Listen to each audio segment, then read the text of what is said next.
সম্মানিত সরকারিভাবে যে যতই পলিথিন বাংলাদেশ সরকার 2003 সালে সারা বাংলাদেশে পলিথিন নিষিদ্ধ ঘোষণা করছে, আজকে প্রায় 22 বছর এর ব্যবহার কি কমছে না বাড়ছে?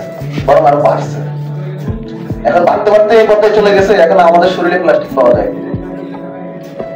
মানুষের ব্লাডে মাইক্রোপ্লাস্টিক পাওয়া যায়, মাছের ভিতরে মাইক্রোপ্লাস্টিক পাওয়া যায়, আপনার মাংসের ভিতরে মাইক্রোপ্লাস্টিক পাওয়া যায়। এটা কি মাছ তো নিজের খাবার নিজে প্রডিউস করে না, আর গরু তো নিজের খাবার, পশু পাখি নিজের, আমরা সেটা আমরাই তাদেরকে প্রোভাইড করি। আমাদের এই উপকূলীয় এলাকায় 1 মাস আগে একটা রিপোর্ট হয়েছে, সম্ভবত চাঁদপুরের যে মাছ, নদীর যে মাছ, সেই নদীর মাছের ভিতরে মাইক্রোপ্লাস্টিক পাইছে।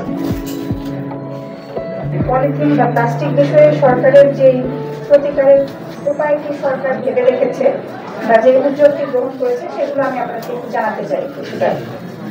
গণপ্রজাতন্ত্রী বাংলাদেশ সরকার 2020 থেকে 2030 সালের জন্য প্লাস্টিক ব্যবস্থাপনার একটি জাতীয় পরিকল্পনা নিয়েছে। এর লক্ষ্যমাত্রা হচ্ছে 2026 সালের মধ্যে একবার ব্যবহারযোগ্য প্লাস্টিক 90% কমানো, শতকরা 90% কমানো বা 90% কমানো, এবং 2030 সালের মধ্যে 80% বর্জ্য পুনর্ব্যবহারের লক্ষ্যমাত্রা নির্ধারণ করা হয়েছে। এবং বিকল্প ব্যবহার হিসাবে, কারণ আমরা তো স্বাভাবিকভাবেই একটি জিনিসকে বাদ দিতে হলে আরেকটি জিনিসকে গ্রহণ করতে হবে বা আমাদের জীবনযাত্রা চলতে হবে।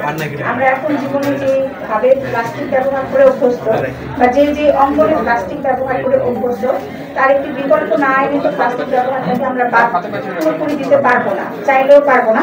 সেক্ষেত্রে পাটের ব্যাগ এবং পরিবেশ বান্ধব যে প্যাকেজিং, সেটির ব্যবহারে উৎসাহিত করা হচ্ছে এবং তার উৎপাদন বৃদ্ধির লক্ষ্যেও সরকার কাজ করে যাচ্ছে।